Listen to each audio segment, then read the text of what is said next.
Hey, Craig here. If you're a SaaS owner who is struggling to grow your business, stay tuned for the next 10 minutes because I'm going to break down a systemic change in how I see growth happening and not happening in SaaS businesses, all the way from $10,000, $20,000 of MRR up to 5 million, because things have changed. The game is not the same, and the way you're approaching growth should change too. I think we all see that growth is harder than ever, right? Arguably, the way to grow a business, the playbook has kind of changed. And the reason for that is the confluence of three things, really. One is AI, right? AI kind of decimating written content, content marketing, blogging, and SEO. Yes, it still works. Yes, we as Castos still invest in it. Do I think if I was starting today that I would use it kind of at all? No, I wouldn't use it at all. Maybe it's the sunk cost fallacy that I'm just not believing, but we've put so much into it and we actually rank really well. It's being fed into AI and ChatGPT as kind of search results and the result of prompts. And so I think there's some value there. And hey, create organic content to feed the AI engines.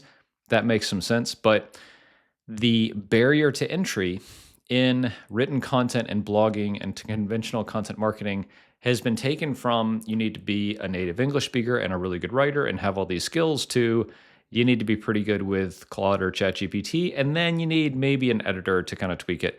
And it gets it up, frankly, to the level where we're at, where we have a very, very, very good writer who's written a ton of our content. Dennis is extremely good and we rank really well. There's nothing to say that an 18-year-old in a third world country couldn't do the same as him these days. And that's really sad. And I think that, I take for granted, like I say that's sad, but what if you're a writer, right? What if your whole kind of purpose and job and career has been, hey, I'm a writer. I write SEO driven kind of blog content for SaaS companies. Your job has changed a lot in the last 2 years, right? So this is not a surprise. But what is a surprise is think about if you're a bootstrap company and you're like, hey, I don't have, an ARPU of $200 to where like paid acquisition can really make sense for me. I can't go to conferences. I can't do this and that and the other. I'm kind of describing Castos, right? We're a relatively low price SaaS company. We can't just go out and buy customers via paid acquisition. And so content marketing and blogging and SEO was kind of one of the few playbooks that we had. And I'll just say it's a bad strategy these days, right? So like that's one thing. So I'm talking about the growth levers that we have as founders and bootstrap founders are being eroded. The other one is cold email, right? So you're a slightly higher kind of ARPU or LTV kind of company. You can afford, appointment setters and SDRs and all this kind of fancy automation like Clay and stuff like that to send hundreds and thousands and tens of thousands of emails to your prospective clients to try to book a call to get them to become a customer, get them on a demo. That, the predictable revenue model totally worked 10 years ago. And I did a podcast episode with Adam Robinson from RB2B. And I mean, he basically says like, hey, it just doesn't work. Like, it just doesn't work. I know some tiny seed founders and some founders that I coach where it works like at small scale, and that's great. And that's really cool. I think what they're doing is super highly targeting. So I wouldn't even call it I wouldn't call it mass cold email. I would call it like, email outreach, just because of course it's semantics a little bit, but what you're talking about is like, hey, we're just doing emails to people. We're not doing this at like mega scale with all this fancy kind of infrastructure and stuff. I think one, people are just desensitized to it because it just fucking happens so much, right? That's part of it. The other is like the inbox providers, both like the recipients. If you're emailing someone at a big company, their Barracuda or their whatever kind of email intelligence software to keep shitty email out of their employees' inboxes is marking you as spam. And the providers like Gmail or what was it, Zoho just stopped cold email completely last year, are getting stricter on shutting those mailboxes down. So like, yes, can it work? Yes. Is it like way harder than it used to be? 100%. And so I think that like the two things that we really as bootstrappers relied on aren't effective anymore. I'll just say like their effectiveness has been diminished by like 90%, right? So content marketing, SEO as a way to like just put this stuff out there and get it for free, in perpetuity, kind of gone. Cold email as another super low cost, but a high time potentially tool to grow your business, essentially kind of gone. I think you couple that with ads Always. Like, I think this is probably linear, like ads always just getting more difficult and more expensive. That's kind of challenging. So you're having to rethink, like, gone are the days of like run a Facebook ad to a webinar landing page to sign somebody up and sell them, right? Gone. Now it's like, okay, can we run like an awareness ad and then run like a success kind of ad and then run like a giveaway ad to give them an ebook or something like that and then get them on a call, right? You're talking about like 4 steps, and in each of those steps there's like a dozen things that need to go right for people to move to the next step cost effectively. So it's just hard these days, guys. And like I say that a bit to kind of soothe and console myself, but also say that to you that like if you're a founder who is struggling, know that these 3 things are probably the 3 biggest hammers we had to grow our business, or levers to pull to grow our business. And all 3 of them, and certainly kind of written content and content marketing and SEO, gone, right? Um, for new people today. If you're already an established player, I think there's value in continuing to do it to keep that moat up there, because it is a pretty decent moat. But starting today, like, not even worth it. And the other is cold email, essentially gone, right? And so what I think this means is we have to come up with better ways to grow our businesses. And it's not often that really 2 of the best ways to grow a small software business are just gone over the course of a year. And I think that's what we're facing, is the playbooks that a lot of us, used are getting thrown out the window and being replaced by I don't know what, right? It is kind of it, right? And so, I'll just tick off a few of the options that I'm thinking about and that we're doing at Castos. One is, founder personal brand, right? That if you're on LinkedIn at all, you see this shit, right? And like, LinkedIn to me is just not amazing. I know some people do very well there. I think there are people selling LinkedIn centric services, whatever. That could be it, right? You see plenty of people on, YouTube and Twitter and LinkedIn and Instagram, pushing their personal brand. If you talk to people who really know, this is the vast minority of successful businesses. So that's probably not it.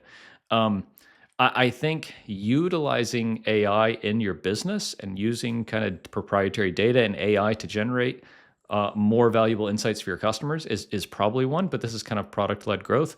I talked with Wes Bush on the podcast a while back. I think product-led growth is probably taking a different turn as we speak. So maybe this is the future, right? It's like, how is product-led growth going to enable the next wave of growth for SaaS businesses? Maybe that's what we're really talking about.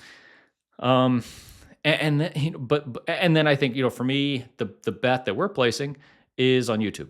I mentioned in a video on the Castos channel recently, like, YouTube is probably the biggest growth opportunity for almost every business out there, because as opposed to, if you're thinking like from a social media perspective, like some people are on Instagram, some people are on Twitter, some people are on LinkedIn, some people are on Facebook, amazingly. Literally everyone watches YouTube, right? Literally all of your customers watch YouTube.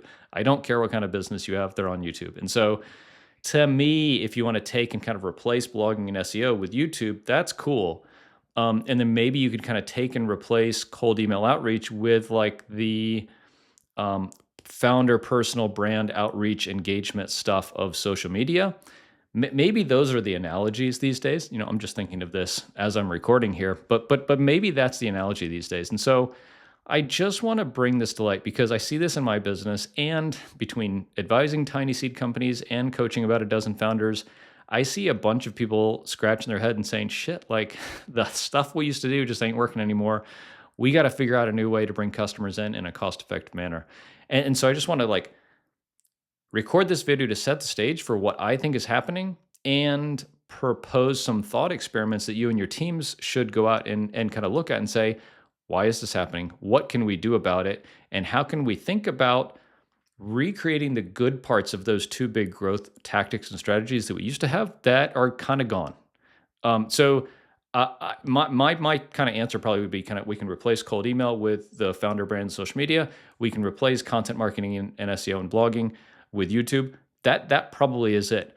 Both those are fucking hard, right? They're really fucking hard because the benefit is like the benefit to both is the barrier to entry is really high. On YouTube, I'll tell you, like we're trying to grow the Castos YouTube channel right now.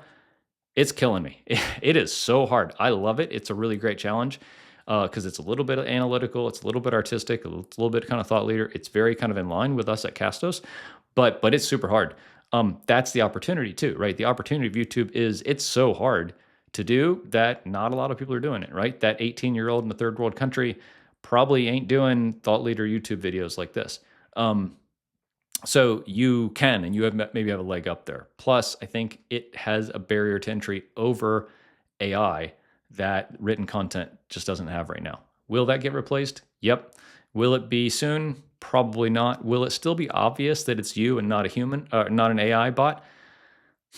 Probably. I think it's still just your best bet, you know? So I think, and I think the same analogies are there with social media and the founder and stuff like Adam Robinson talked about. Like, it's you, and that's the most valuable thing. It is you, literally, like your essence that people are attaching to. And it just is like social, LinkedIn, YouTube, whatever. It kind of doesn't matter. It's the same mechanism. It's just how you're applying it and where you're reaching your future customers. So I hope this is helpful in kind of painting a picture for what I see across a whole bunch of different companies, a whole bunch of industries and like types of companies and people that are selling to. And if you're struggling to grow right now, a little bit more context of maybe why that maybe you and your team haven't thought of. So I hope this is helpful. If I can help out in any way in your growth journey, hit me up, craighewitt.com. I picked up the .com recently, which is really cool. So craighewitt.com/coaching. Check out more about my coaching program there. If you're looking for your next accountability buddy in your business, check out myfounderpal.com. What I do there is I send out an email to you from me every Tuesday and every Friday. On Tuesday, I say, hey, what are you working on this week? What are your goals? What's the most important thing? And then I have kind of a mindset question for you. And I check in with you on Friday to say like, hey, how'd you do this week, right? So all entirely for free, myfounderpal.com. Check it out. It's just an email you get twice a week. And the people on the list so far are saying like, hey, this really just like totally changed how I run my business. Thank you so much. So I hope this is helpful. If I can help in any way, drop a comment in below. Please consider subscribing. It really helps. I want to get to 1,000 subscribers soon. So thanks so much. Cheers.